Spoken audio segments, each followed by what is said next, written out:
है मसीह का प्यारा वचन, ये है वचन, प्यारा वचन, यीशु मसीह का प्यारा।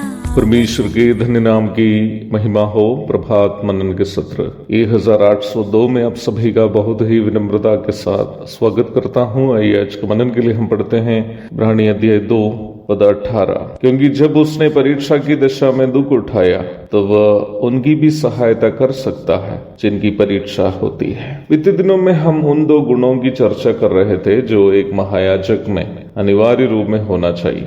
हम ये भी देखे हैं कि इन दोनों गुण मनुष्यों में से चुने गए महायाजकों में जितने थे उससे बढ़कर उसकी परिपूर्णता में यीशु मसीह में थे या है। जब हम 18वीं आयत में आते हैं, इसी विषय को लेखक जारी कर रहा है। इस भाग में वह कह रहा है कि हमारी परीक्षाओं में हमारी सहायता करने के लिए यीशु मसीह क्यों लायक है। यहाँ उपयोग किया गया परीक्षा शब्द का अर्थ प्रलोभन, परख इत्यादि है, जबकि प्रलोभन और परख दोनों समान अर्थ का शब्द नहीं है। पाप की ओर का आकर्षण को प्रलोभन कह सकते हैं, वही यीशु मसीह के प्रति हमारा प्रेम का जांच को परख कह सकते हैं।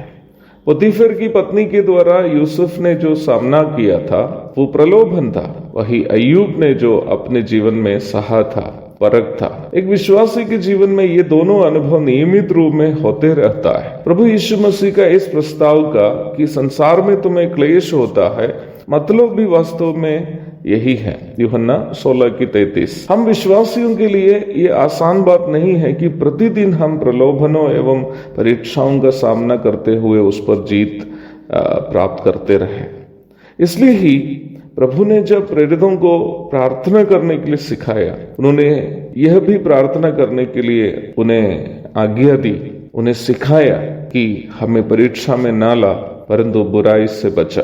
मत्ती 6:13। मनुष्यों में से लेने वाले कोई भी याजक या पुरोहित हमारी परीक्षा होते समय शायद हम पर सहानुभूति कर सकता है, परंतु हमें परीक्षा पर जीत दिलाना उनके लिए कभी संभव नहीं है, क्योंकि वे भी अन्य मनुष्यों की तरह इंसान ही हैं। उनकी भी परीक्षा होते समय उन्हें भी सहायता की आवश्यकता पड़ती है। यद्यपि प्रभु यीशु मसीह में जन्म पाप, कर्म पाप या स्वभाव में पाप नहीं था, परंतु मनुष्य शरीर में 33.5 वर्ष जीवन बिताते हुए उन्होंने भी उन सभी परीक्षाओं को जो मनुष्य पर हो सकती है झेल कर हमारे बदले परीक्षाओं पर जीत प्राप्त किया है। लूका 4:13 पढ़ लीजिएगा। शैतान का प्रलोभन 3 प्रकार से वो लागू करने की कोशिश करता है। वचन में उसे शरीर की अभिलाषा, आंख की अभिलाषा और जीविका का घमंड करके परिचय कराया है। पहला यूहन्ना 2:16। मत्ती और लूका के 4 अध्यायों में यीशु मसीह की परीक्षा शैतान करने की घटना आलेख किया है। इन दोनों भागों में हम ये देखते हैं कि प्रभु ने परीक्षा के 3 चरणों से गुजर के शैतान और पाप पर और संसार पर विजय प्राप्त किया है। उसे विस्तृत रूप में समझाने के लिए अभी समय पर्याप्त नहीं है, परंतु परीक्षाओं पर यीशु मसीह की जीत हमारे लिए एक सांत्वना की बात है कि हमारे जीवन में आने वाली किसी भी प्रकार की परीक्षा में, चाहे वो प्रलोभन हो या फिर परख, यदि हम प्रभु से मदद की प्रार्थना करेंगे वह हमारी मदद अवश्य करेंगे, क्योंकि प्रभु स्वयं भी इन सभी परीक्षाओं से गुजरा है। इसलिए ही यीशु मसीह से बड़ा हमारा कोई महायाजक नहीं है, यीशु मसीह से बड़ा हमारी मदद करने वाला कोई नहीं है।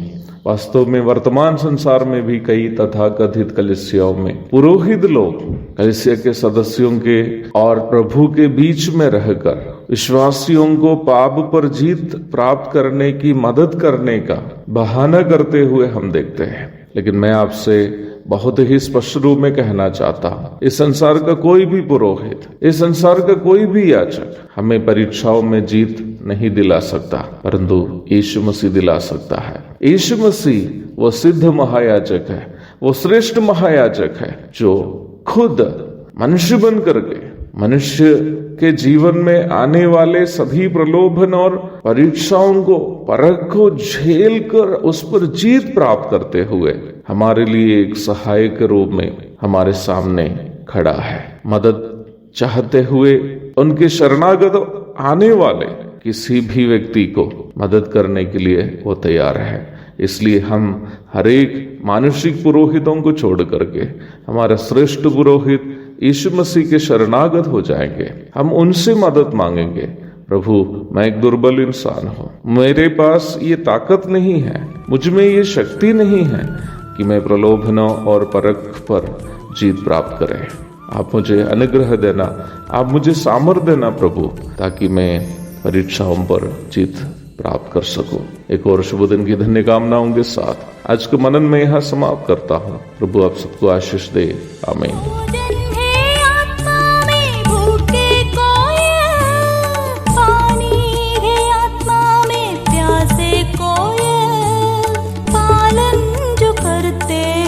उसके लिए आशीष पाने का